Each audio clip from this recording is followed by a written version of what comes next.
Oke, ini masuk pembahasan ke teori struktur modal ya. Jadi manajer keuangan mengambil keputusan pembelanjaan berkaitan dengan pembelanjaan jangka panjang, utang jangka panjang atau modal sendiri.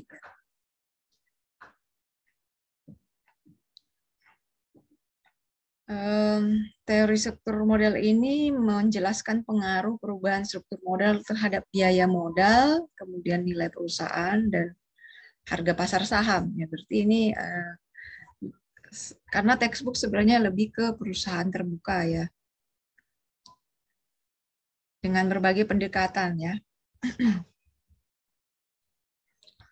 Nah, pengertian struktur modal atau capital structure berkaitan dengan pembelanjaan jangka panjang, yaitu perbandingan utang jangka panjang dengan modal sendiri. Ini menjelaskan kebijakan pembelanjaan jangka panjang dapat mempengaruhi nilai perusahaan, biaya modal, dan harga pasar saham perusahaan. Nah, bagaimana nanti kombinasi utang jangka panjang modal sendiri dapat memaksimumkan nilai perusahaan atau meminimumkan biaya modal perusahaan ya. Memaksimumkan harga pasar perusahaan. Harga pasarnya mencerminkan nilai perusahaan. Dengan demikian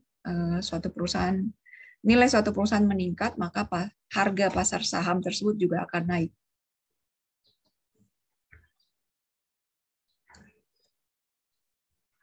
Nah, permasalahan dalam teori struktur modal ini bagaimana pengaruh struktur modal terhadap nilai perusahaan ya, biaya modal perusahaan, harga pasar saham. Nah, dalam menjawab permasalahan kita perlu memahami juga asumsi yang terkait dengan teori struktur modalnya ya. Tidak ada pajak dan biaya kebangkrutan, kemudian yang kedua rasio utang terhadap modal dapat dirubah dengan jalan menerbitkan saham untuk melunasi utang atau menambah utang. Menambah utang dengan membeli saham yang beredar. Perusahaan mempunyai kebijakan untuk membayar seluruh laba sebagai dividen ya. Asumsinya ada pembayaran dividen. Investor mempunyai harapan yang sama terhadap laba operasi perusahaan di masa yang akan datang ya. Kemudian pendapatan operasi perusahaan diharapkan tidak mengalami pertumbuhan. Nah, ini ada 3 macam tingkat pengembalian atau kapitalisasi, yaitu tingkat pengembalian utang, KD,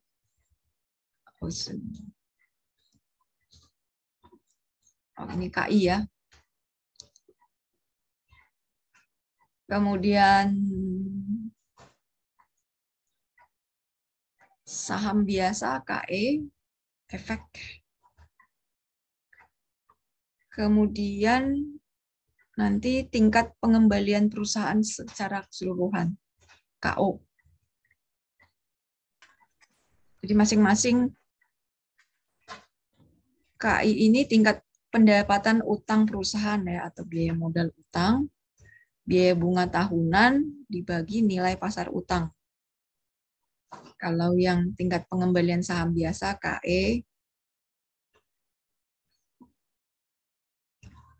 laba yang tersedia bagi pemegang saham atau pendapatan bagi saham biasa dibagi nilai pasar saham. Kemudian yang KO ini ya, tingkat kapitalisasi perusahaan secara keseluruhan, yaitu laba bersih operasi dibagi nilai total perusahaan yang dilambangkan dengan B ditambah S. V sama dengan B ditambah S.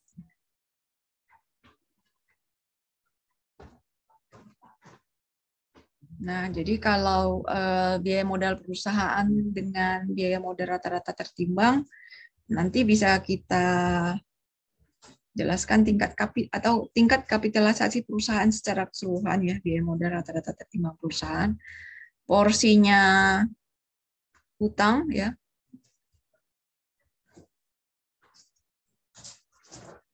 ditambah porsinya modal saham.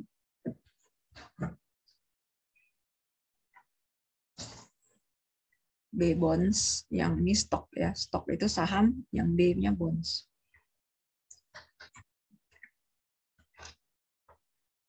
Nah, dalam menjelaskan teori struktur modal, pengaruh struktur modal terhadap nilai perusahaan, biaya modal, dan harga pasar saham, ada 4 pendekatan ya. Net income approach, kemudian net operating income approach, traditional approach, dan Modigliani-Miller position. Sebenarnya juga apa ya, struktur modal dengan siklus hidup perusahaan itu berbeda-beda ya. Jadi kalau kita kenal ada siklus hidup perusahaan seperti dari awal itu startup, ada grow, ada mature. Masing-masing buku ada beda-beda juga siklusnya. Ada 4, ada 3 ya. Jadi pendapatannya, resiko, cash flow-nya, kemudian tingkat kebutuhan, pendanaan eksternal untuk masing-masing fase ini sebenarnya berbeda-beda. Jadi memang perlu dipisahkan ya. Cuman dalam textbook ini kita masih membahas secara umum dulu ya. Nah, yang pertama pendekatan laba bersih atau net income approach. Ini menganggap suatu perusahaan mempunyai hutang ya sebesar 1.000 dengan bunga 15%, suku bunga 15% KD. Pendapatan bersih operasi net operating income yang diharapkan setiap tahun sebesar 1.000 dan tingkat kapitalisasi saham biasa KE-nya 20%. Nah, berdasarkan informasi ini, nilai perusahaan dapat dihitung sebagai berikut ya. Berapa nilai perusahaan, berapa biaya modalnya, berapa harga pasar saham perusahaan. Kita susun dulu laba bersih operasi adalah 1.000, biaya bunganya 15% kali 1.000, 150, laba bagi pemegang saham 850. Tingkat kapitalisasi sahamnya adalah 20% ya, 0,2. Kemudian nilai pasar saham, yang ini nilai pasar utang,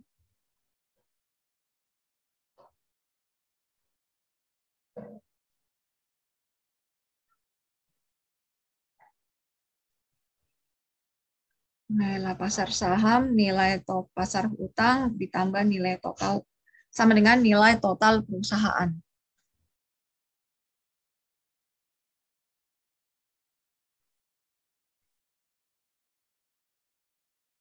SNB-nya itu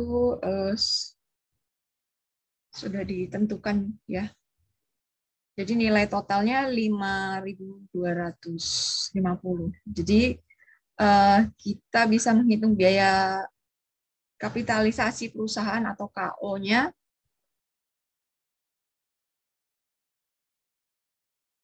adalah O. Oke, sebagai informasi di pertemuan ke-15 saya akan meminta catatan kalian ya selama perkuliahan. Nanti bisa difoto dan di-scan untuk di-upload. Jadi karena manajemen keuangan ini masih belajar konsep, kalian perlu mencatat, membuat catatan sendiri ya, tidak bergantung kepada PPT supaya gampang mengingat dan pada saat ujian juga lebih gampang persiapannya. Oke, ada pertanyaan terkait ini? Saya Bu izin bertanya Bu. Ya. Untuk catatan kira-kira dari materi sebelum UTS sampai sekarang ya Bu? Ya, kalau bisa dari awal, kalau memang kamu harusnya sih ya, atau setidaknya dari setelah UTS ini. Tapi di pertemuan ke-15 saya sudah siapkan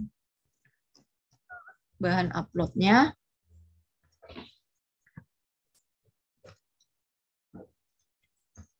Harusnya sih dari awal ya. Itu.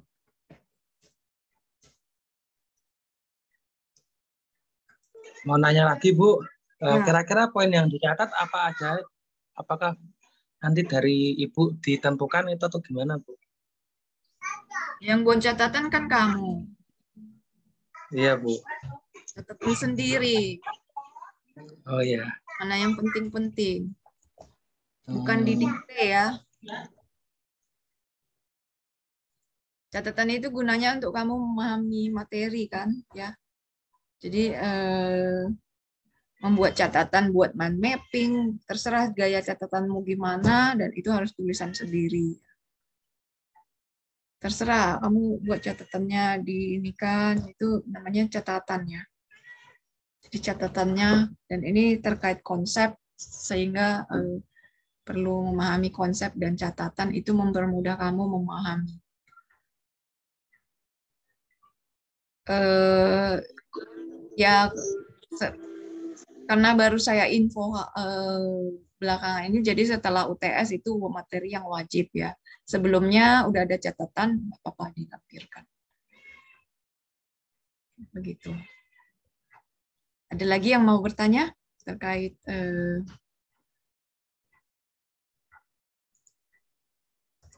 jadi di pertemuan ke-15 saya sudah buatkan nih ya,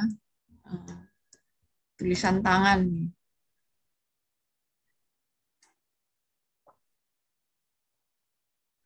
Nanti tidak ada, karena takut saya kadang pakai catatan teman di bawah catatannya itu tiap lembar tulis tangan atau dan tanda tangan.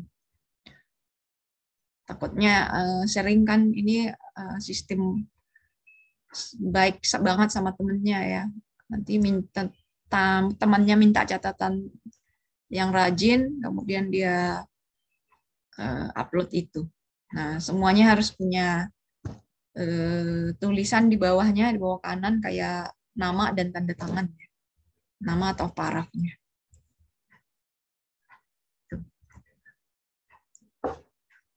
Ada lagi yang mau ditanya? Jadi setiap lembar catatannya itu ada nama dan tanda tangan dan tulisan tangan ya.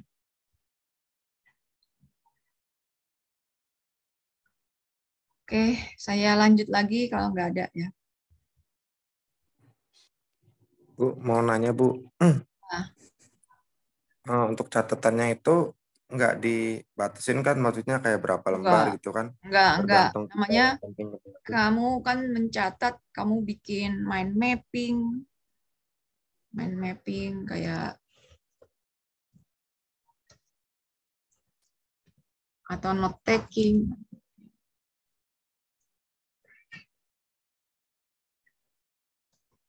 terserah. Ya kalau mau buat catatan yang kayak biasa juga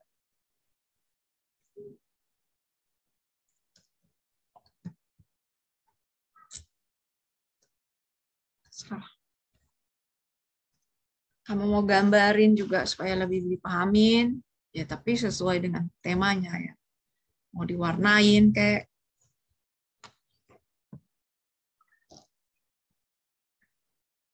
Oke, tergantung kamu kreatifnya apa enggak. Dan masing-masing nggak boleh sama ya. Nanti ada tanda tangan di bawahnya. Karena untuk menghindari kadang ada yang nggak punya catatan, terus dia ambil upload atau scan foto temennya ya. Oke, ada lagi? Berarti dibuat PDF gitu ya Bu ya, kayak biasa ya Bu? Ya nanti kan kamu di catatan di buku biasa, baru nanti kamu scanner ya, atau foto. Kalau nggak ada scanner ada foto di masing-masing HP punya kan?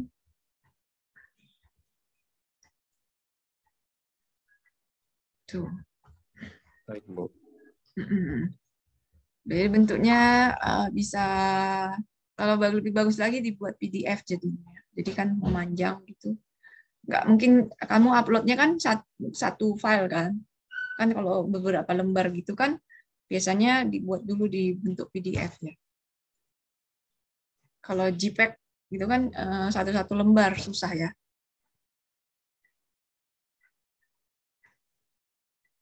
Oke, saya lanjut. Nah, sekarang juga kalian harus udah buat catatannya ya dari sekarang. Jadi untuk belajar aktifnya memang harus buat catatan sendiri. Kalau melihat seperti ini pasti banyak godaan, nggak akan mendengarkan, apalagi online begini. Oh, itu tadi laba bersih operasi ya. Dibagi nilai total perusahaan, yaitu penjumlahan dari nilai pasar saham dan nilai pasar utang. Hasilnya ini biaya modal perusahaan 19,05 ya. Jadi bisa kita artikan perusahaan meningkatkan jumlah utang dari 1.000 menjadi 3.000 dan menggunakan tambahan utang untuk membeli kembali saham yang beredar, dan suku bunga tetap suku bunganya KD itu diasumsikan biaya utang ya 15%, maka nilai perusahaan dan biaya modal perusahaan menjadi, ini setelah perubahan struktur modal tadi, utangnya tadi dari 1.000 jadi 3.000 sekarang ya. Bedanya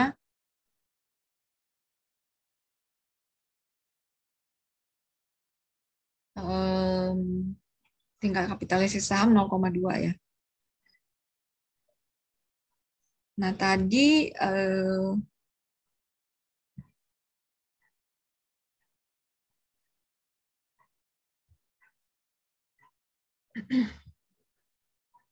dari 1.000 menjadi 3.000 ya, ada kenaikan jumlah utang. Nah, 2.000-nya itu dipakai untuk membeli saham, sehingga nilai pasar saham sebelumnya kan 4.250.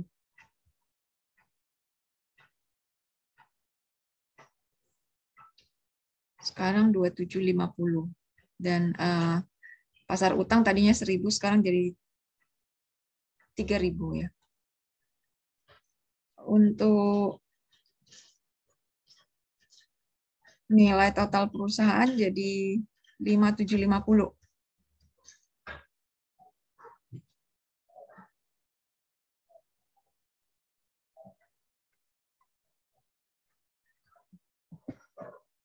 Nah, dari hasil perhitungan ini dapat disimpulkan pendekatan laba bersih, semakin banyak utang jangka panjang yang dipergunakan dalam pembelanjaan perusahaan, nilai perusahaan akan meningkat dan biaya modal perusahaan akan menurun. Biaya modalnya ini nanti kalau kita hitung ulang, oh itu adalah laba bersih operasi dibagi nilai total perusahaan tadi 5.750 ya, naik 500 dari sebelumnya. Persentase biaya modal secara keseluruhan jadi 17,39 dari sebelumnya 19,05. Jadi biaya modal perusahaan menurun ya. Nah, dengan demikian dengan pendekatan net income approach, struktur modal optimal akan tercapai jika perusahaan menggunakan utang secara maksimal ya. Struktur modal optimal adalah struktur modal yang menghasilkan nilai perusahaan maksimal dan biaya modal minimal. Nah, dari pengaruh struktur modal terhadap harga pasar saham perusahaan, secara teori jika nilai perusahaan meningkat, semakin banyak jumlah utang jangka panjangnya ya, maka harga pasar saham perusahaan yang bersangkutan juga akan meningkat.